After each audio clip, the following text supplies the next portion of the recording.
show you exactly how to get higher Google rankings step by step. In fact, these are the same exact strategies that I used to grow my site backlinko.com from 0 to over 500,000 visitors per month. So if you're brand new to SEO, or feel overwhelmed with all the SEO content out there, or just want a battle-tested plan that you can use to get more traffic from Google, then this course is for you. So without further ado, let's dive right in. If you're here, you probably already know that SEO is all about optimizing for the organic, non-paid section of Google search results. And you may also know that SEO is an insanely great source of targeted traffic, leads, and customers. In fact, here's a breakdown of where most website traffic originates. As you can see, over 60% of all traffic on the web comes from search engines like Google, Bing, Yahoo, and YouTube. All in all, search accounts for 10x more traffic than social media. So yeah, social media has its place, but when it comes to actual business results, you'd be hard pressed to find something with a better ROI than SEO. With that, let's very quickly go over what you're going to learn in this course. In this lesson, lesson number 1, you'll learn the basics of SEO, including how search engines work and the key ranking factors that Google uses to rank websites. Then in lesson 2, I'm going to show you how to nail the first step of any SEO campaign, keyword research. Specifically, you're going to see exactly how to find untapped keywords that your competitors don't know about yet. Then in lesson 3, you'll learn how to create world-class content around those keywords, even if you're not a natural born writer. And in lesson 4, we're gonna switch gears a little bit. This lesson is all about what might be the most important part of SEO, link building, including lots of actionable techniques that you can use right away. And in lesson 5, we'll wrap things up with a guide to tracking and monitoring. Now at this point, you executed the key first steps to optimizing your site, and now it's time to track all this stuff to make sure that you're on the right track. Sound good? Great.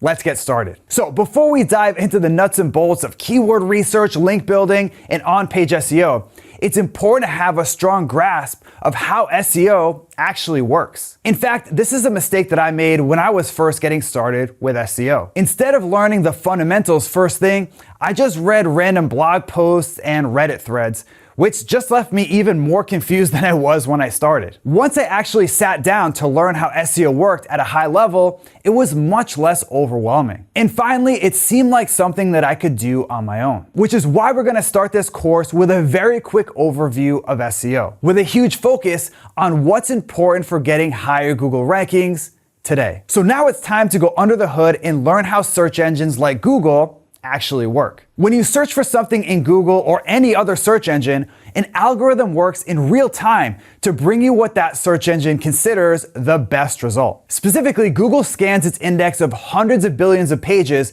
in order to find a set of results that will best answer your search. So, how does Google determine the best result? So, you may have read that Google has over 200 ranking factors that they use in their algorithm. Now, fortunately, you don't need to optimize for or even know all 200 to succeed with SEO, or to make sure that your site is considered the best result for a given search. Just like losing weight ultimately comes down to eating healthy and exercising, focusing on 3 key ranking factors is really all you need to do to have success with SEO. So, what are those 3 key ranking factors? Even though Google doesn't make the inner workings of its algorithm public, based on SEO experiments and official statements from Google, we know that websites and web pages are ranked based on a few key factors. The first factor is relevancy. If you search for chocolate chip cookie recipes, you don't want to see results about truck tires. That's why Google looks first and foremost for pages that are closely related to your keyword. And they do this by looking for important terms on a page. Specifically, a page that contains the term chocolate chip cookie recipes and variations,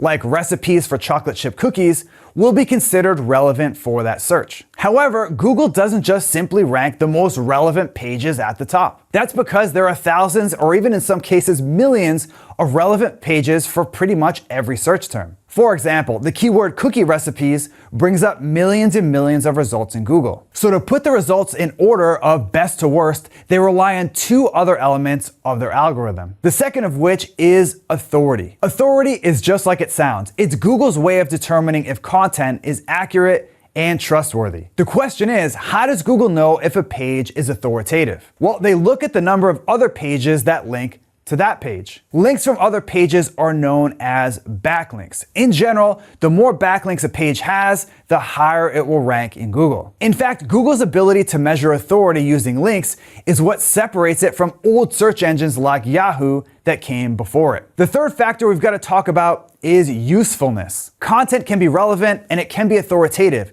but if it's not useful, Google won't want to position that content at the top of the search results. In fact, Google has publicly said that there's a distinction between higher quality content and useful content. For example, let's say that you search for paleo diet in Google. The first result that you click on, result A, is written by the world's foremost expert on paleo. And because the page has so much quality content on it, lots of people have linked to it. However, the content is completely unorganized and it's full of jargon that most normal people don't understand. Contrast that result with another result, result B. This result is written by someone that's relatively new to the paleo diet and their website doesn't have nearly as many links pointing to it. However, their content is organized into distinct sections, making it easier to read. And it's written in a way that anyone can understand. Well, that page is gonna rank really highly on the usefulness scale. Even though result B doesn't have as much trust or authority as result A,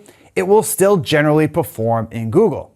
In fact, it may even rank higher than result A. Google measures how useful a page is largely based on user experience signals. In other words, how users interact with the search results. If Google sees that people really like a specific search result, it will get a significant rankings boost. Needless to say, I'll show you exactly how to optimize for all three of these ranking factors in this course. So to quickly recap, in this lesson you learned a little about the top 3 ranking factors that Google uses to rank websites. And looking ahead to the next lesson, lesson 2, we're gonna start with the first key step to getting higher rankings in Google, keyword research. See you then.